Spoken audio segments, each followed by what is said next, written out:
ইচ্ছা মতো দিলাম ফিড খা চারটা পানি নে, এভাবে হবে মুরগি পালা? মুরগি মারা যাবে ওই যে 8%। মুরগিরে প্রথম দিন থেকে অ্যান্টিবায়োটিক কেন খাওয়ান? ও কি কোনো পানিশমেন্ট? ও কি কোনো আপনার সাথে কোনো শত্রুতা?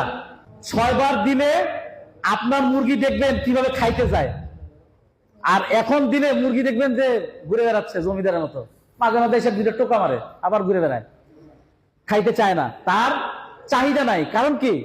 কারণ হচ্ছে মুরগির যে খাদ্য আপনারা ব্যবহার করেন এখানে ময়েশ্চার আছে, পানি। আপনার যে বস্তার খাবার ওটার গন্ধ নিবেন, আর যেটা শেডের মধ্যে আছে ওটার গন্ধ নিবেন, দেখবেন আসমান জমিন পার্থক্য।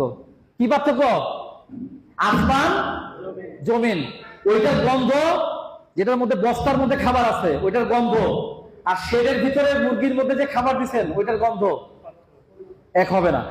যখন আপনি নতুন খাবার দিবেন মুরগি খাবে।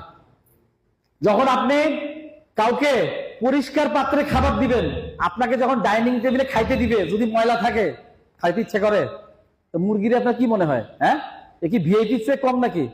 আপনার বাসায় এসি নাই, মুরগিরে এসিতে রাখে।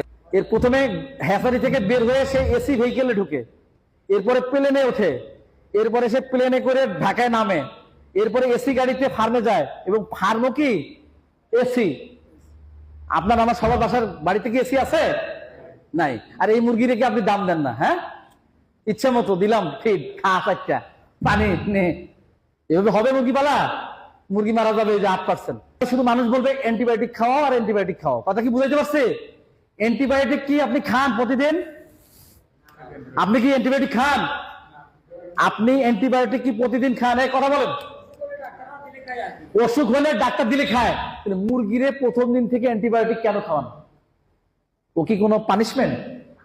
ও কি কোনো আপনার সাথে কোনো শত্রুতা? হ্যাঁ, মুরগিকে অ্যান্টিবায়োটিক কি করবেন না? খাওয়াবেন না। কথা কি ক্লিয়ার? যে অ্যান্টিবায়োটিক প্রথম দিন খাওয়াবেন আর যে অ্যান্টিবায়োটিক খাওয়াবেন না, বডি ওয়েটের পার্থক্য হবে 50 থেকে 100 গ্রাম।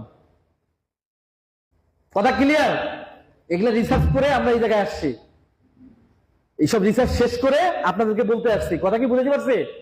আমার কোম্পানির অভিজ্ঞতা হলো 125 বছর, তার মানে সব অভিজ্ঞতা এখন আমার কাছে। মানে তারা তো আমাকে জানাই দিচ্ছে যে এইটাই যায় তুমি বলো। আমি কি বুঝাইতে পারছি? তাহলে আমার অভিজ্ঞতা কত বছরের? 125 বছরের অভিজ্ঞতা আমার। আমার বয়স হলো 42, কিন্তু অভিজ্ঞতা কত? 125 বছরের। কারণ সব কথা তো কোম্পানি আমাকে বলে দিছে, তাই কিনা সোহেল? ওকে, তাহলে আপনাদেরকে যেটা বললাম ভাই, তাহলে আমি সামারি করে ফেলি। হ্যাঁ, প্রথম হলো